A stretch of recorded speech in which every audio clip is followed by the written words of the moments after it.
I'll give you an example of what I mean. Mm-hmm. You take your car to be serviced. Yes. Well, you know what to expect, don't you? Yes.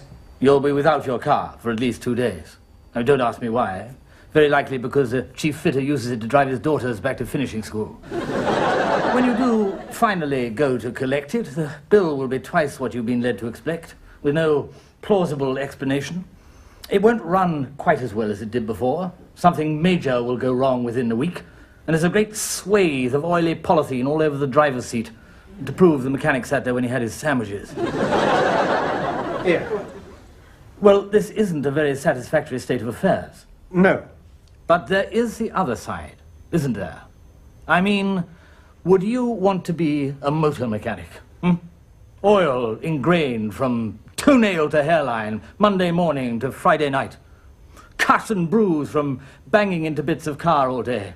Waiting endlessly in queues at the store for oil feed return pipes, 1979 model with downdraft modification, still on order from Dijon, and rusting away in some container lorry somewhere because the road hauliers are still striking for more Yorkie bars or whatever. One of my patients is married to a motor mechanic. I see. You know, he goes home every day homicidally depressed by disgruntled motorists shouting at him about the bill. Covered in oil, sweat, and frustration.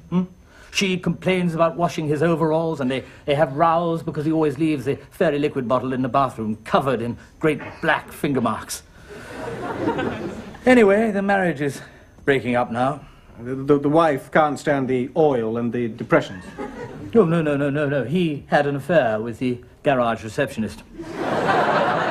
No, the wife called in one day with a tub of special offer Swarfiga, and found them both in flagrante delicto in the back of a Volvo estate.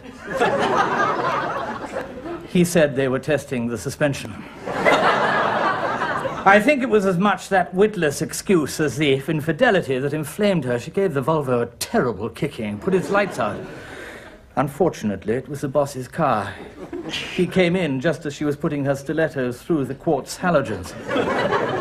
A very ugly scene ensued, and the mechanic and the receptionist were dismissed.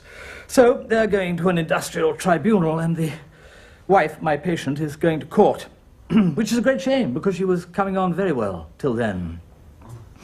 She's slightly paranoid, you see, and I think she feels that when people hear that she assaulted an estate car, they might think her a little odd. Yes.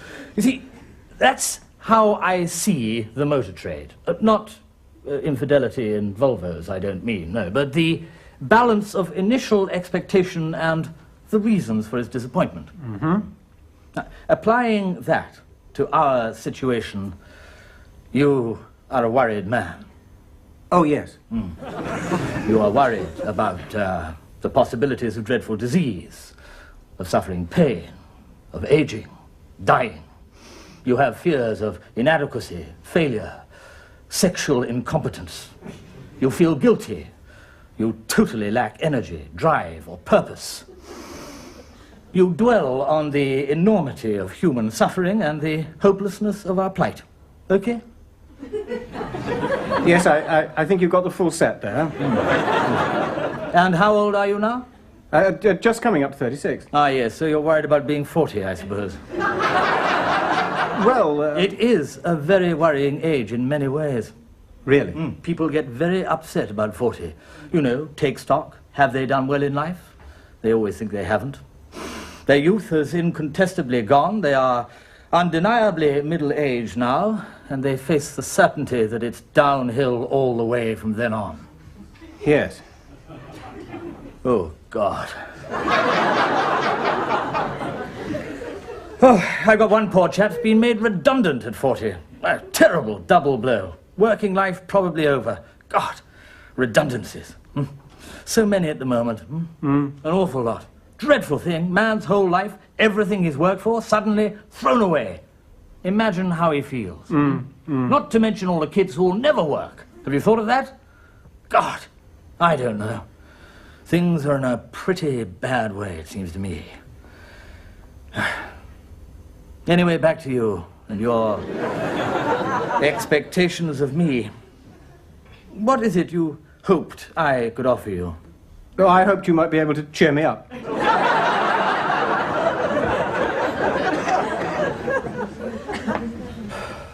I've got that Monday morning feeling. It's Friday afternoon. I know, I always think ahead. Another bloody weekend. What are you going to do? Oh, straighten up my mouldering house, I suppose. It's in a terrible state. Especially my bed. What's wrong with your bed? It hasn't got a woman in it. I don't know, I hated married life, but I'm not knocked out by the alternative. Well, you should get out more. Mix a bit. Well, I'm going to a party tonight, actually. Oh, there you are. A gay party. Gay? It's my analyst's party. Good Lord. Yeah. Last time he got drunk and sang a song called The Psychoanalyst's Tango, using Valium bottles as maracas. Yes, it was quite fun in a way. No, it wasn't. It was boring beyond belief. Oh, God. Why don't you give a party? Make an effort. Yes. This is my birthday in a couple of weeks. Everyone will bring presents. How old will you be? 36. My God, I'll be 40 soon. Well, you don't look old. No, I will do then, yes. All my hair will have gone. Oh, nonsense. You've got lots of hair. No, it's getting terribly thin. I'm getting desperate. I started shampooing with Baby Bio last week. Actually, there's a chapter in this book about how to stop going bald. Apparently, sex is very good for your hair. Really? Yes. I'll be like Duncan Goodhue by Christmas. Hello, Napley. Now, how can we help you? Stuck on a big word in the junior crossword, eh? All right. Done any work this week? Well, I've thought about it once or twice. We were discussing the weekend, Napley. Mm-hmm. How will you be spending yours? Train spotting? What is your vice? Bit of gardening, I expect. Oh, you like gardening, do you? Yes, I dug it all over last weekend. I thought of you, actually. Really? Yes. I turned up a hibernating toad. Just like Ruth, I thought. Unattractive and half asleep. Tackle the lawn this week, I reckon. Put the hovermower through its paces. What's your lawn like, Ruth? Covered in bald patches? Well, I'm off. Have a nice weekend, Ruth. Thanks, and you. Happy hovering, Napley. May all your worm casts be little ones. He is incredible. He's worried about being 40 now. Well, if he did a bit of work now and then, he wouldn't have time for all this worry. Oh, well. You doing anything nice this weekend? I'm going to Welwyn Garden City to see my sister. Oh. Well, I must be off. I'll see you Monday. Bye. Oh, goodbye, Napley. Have a nice weekend. And you. Thank you. Mrs. Nibbs done any work this week? Well, I had a letter from Gaskell, head office personnel. yes. Said if Mrs. Allardyce took over his plant and vehicle, and Wiggerder did his analysis, and you and Napley divided up the rest, we could make him redundant. Ah. Well, I looked into it, and I found that's what we've been doing for the past 5 years. I don't know. How has he escaped the work ethic? How did he manage it, What's this? Oh, that's Roth's book on hair. Apparently, sex stops you going bald. Really? No wonder mine's going. Another weekend. You doing anything special, Ruth? We're going to Welwyn Garden City. Oh, dear, I'm sorry to hear that. My sister lives there. Well, couldn't you smuggle her out? It's a very nice place. What's the British disease up to? He's going to a gay party. Gay? Well, what on earth is he going to do at a gay party?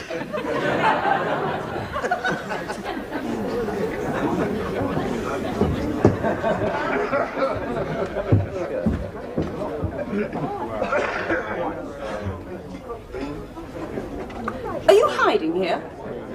Yes, I think I am, rather. You've not got your boyfriend with you, have you? No. Actually, I heard you talking. I'm Liz. We haven't actually... Philip. Hello, Philip. I heard you talking to that man over there. Which one?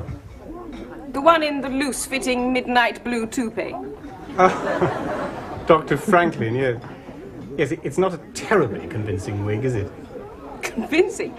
It looks like an immature Brillo pad. You were talking about your wife. Good Lord.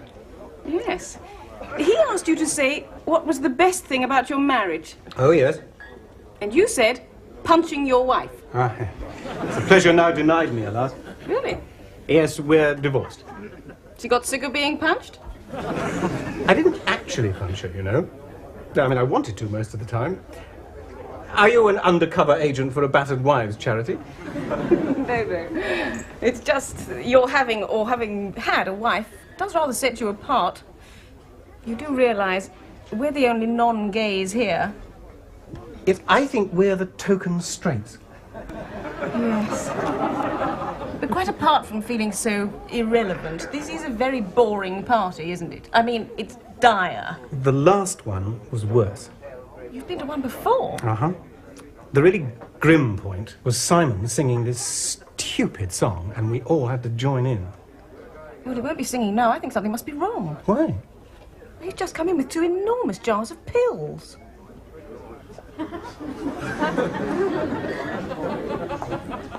God, what a party. Yes. Passing around all those joints, burning joss sticks. God, how 60s. Apart from anything else, Simon's going to get busted. That guy with the beard told me he was a cop.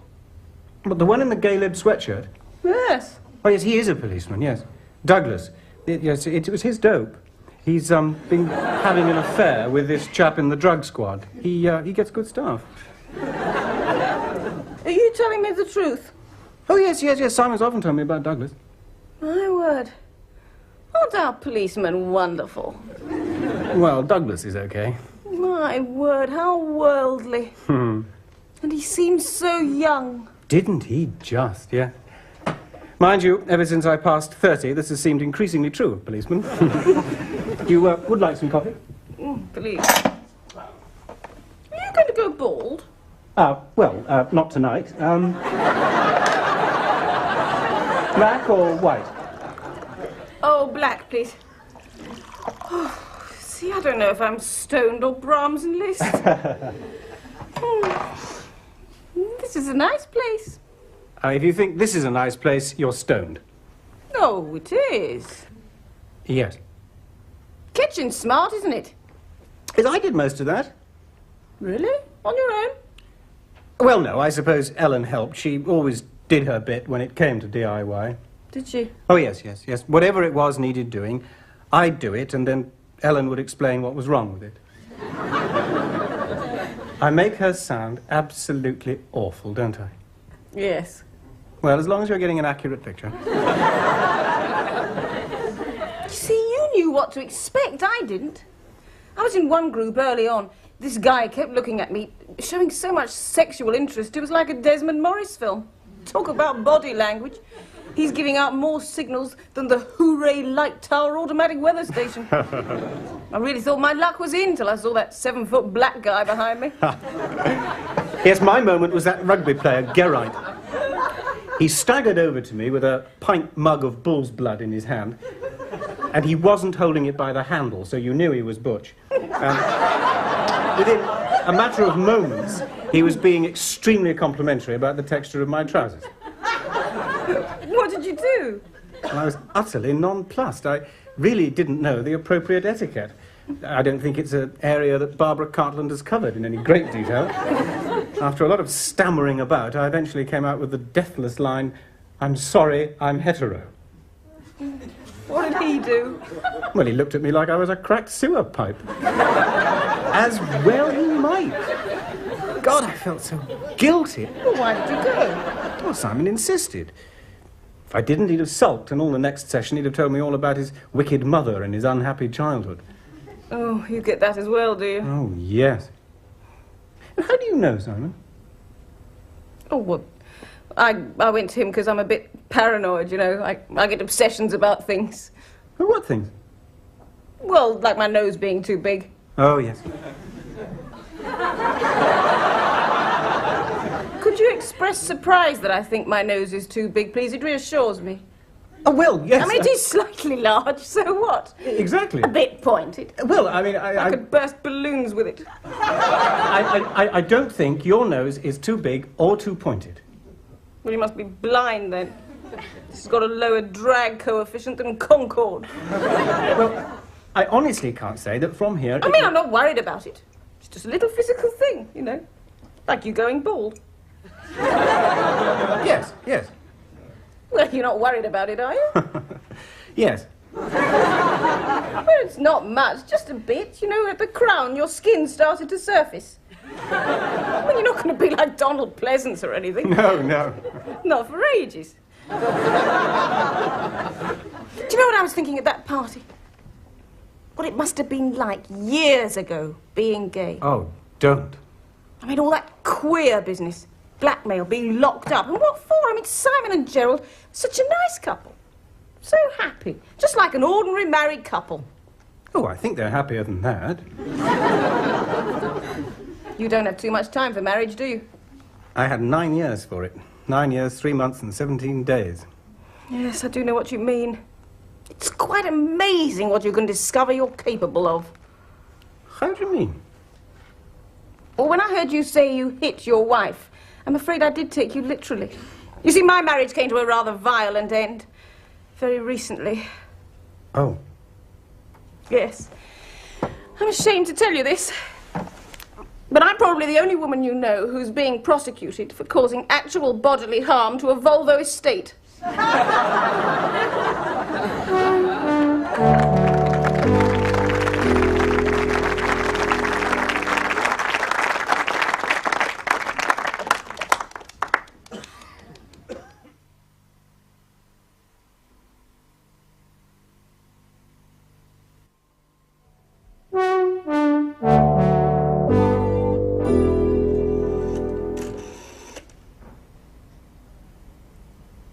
Hello, Big Nose. Baldy here. Oh, thank God you phoned. Well, that's an encouraging start. Oh, I didn't have your number and I wanted to apologise. What for? What for? I was so rude. I mean, I don't think you're untidy at all, and you've got lots of hair. I mean, I was drunk, and you were so good, and you drove me home, and I was so rude. Still, you really have got a big nose. I have not. I just get paranoid when I drink. Do you fancy dinner one night this week? Oh, that'd be lovely. Excellent. Well, could I pick you up tomorrow or Wednesday about 7? Fine, tomorrow. Okay. Oh, no, Wednesday. Tomorrow the Volvo stores have got a late night, and I'm pricing parts.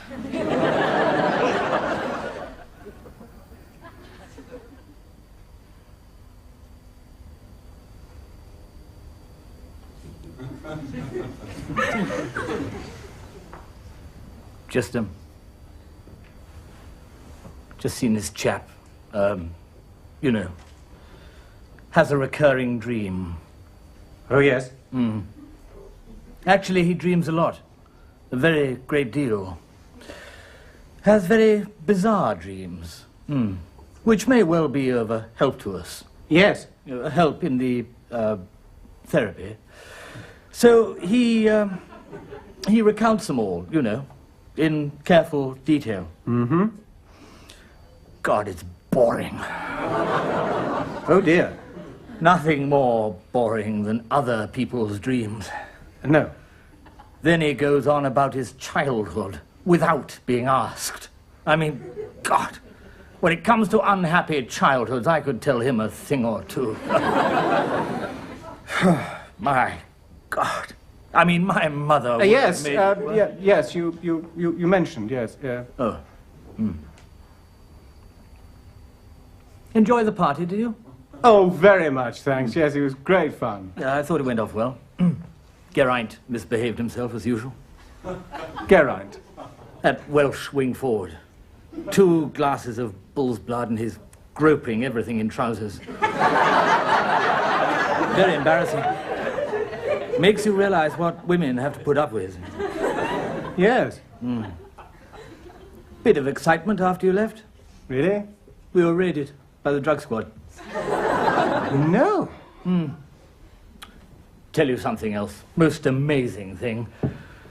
Dr. Franklin wears a wig. No. He does.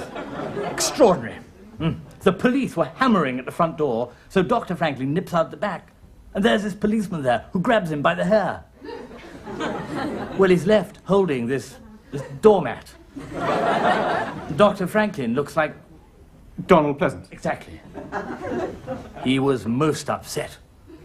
And this young policeman says, "All right, sir, keep your hair on." I ask him. Thinks the whole thing's a huge joke. Nasty little smart aleck. Only a kid, too. Well, what happened? Well, Douglas got Gerald on one side and told him who to offer bribes to and how much. I was very worried because we could never have afforded it. The place looked like open day at Hendon Police College. Swarming with coppers. Headman obviously thought he was Gene Hackman, was going to find a few kilos of heroin.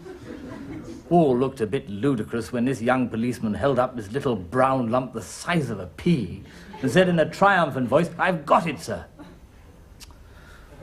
Turned out Douglas had given them two addresses, the one to raid and the one where he'd be. Oh, and they got them mixed up. Well, yes. I mean, somewhere there's scar-faced villains dividing up plastic bags of heroin by the hundredweight, all unmolested, while we face charges on 1/2 gram of Afghanistan black.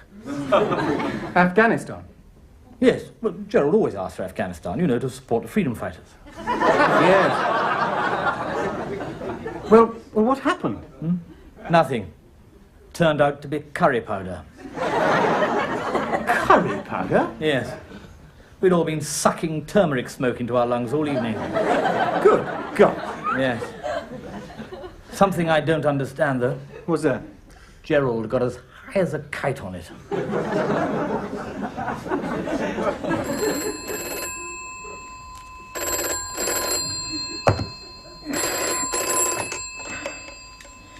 Claims analysis. Well, I'm very pleased to make your acquaintance, Miss Big Nose.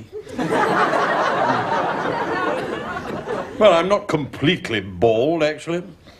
I mean, it's going a bit, you know. I have a polo mint haircut. And I must say, most people seem kind enough not to draw attention to it. No, that's all right, my dear. I was just seizing the opportunity of embarrassing you. I think the baldy you're after is the still enviably hirsute Roth. He's not here at the moment. He works on a part-time basis. Oh, yes, he's employed on a full-time basis. He just works on a part-time basis. Yes, I am, I suppose, what you would call his superior. Certainly difficult to imagine how anybody could be his inferior. I'm the one known as the old man. I'm only 54, and from the way I look in the mirror, a damn good advertisement for middle age, but there it is. Yes, I'll tell him. Of course Roth can have private calls, Miss Big Nose. And perfectly certain he never has work ones. Bye.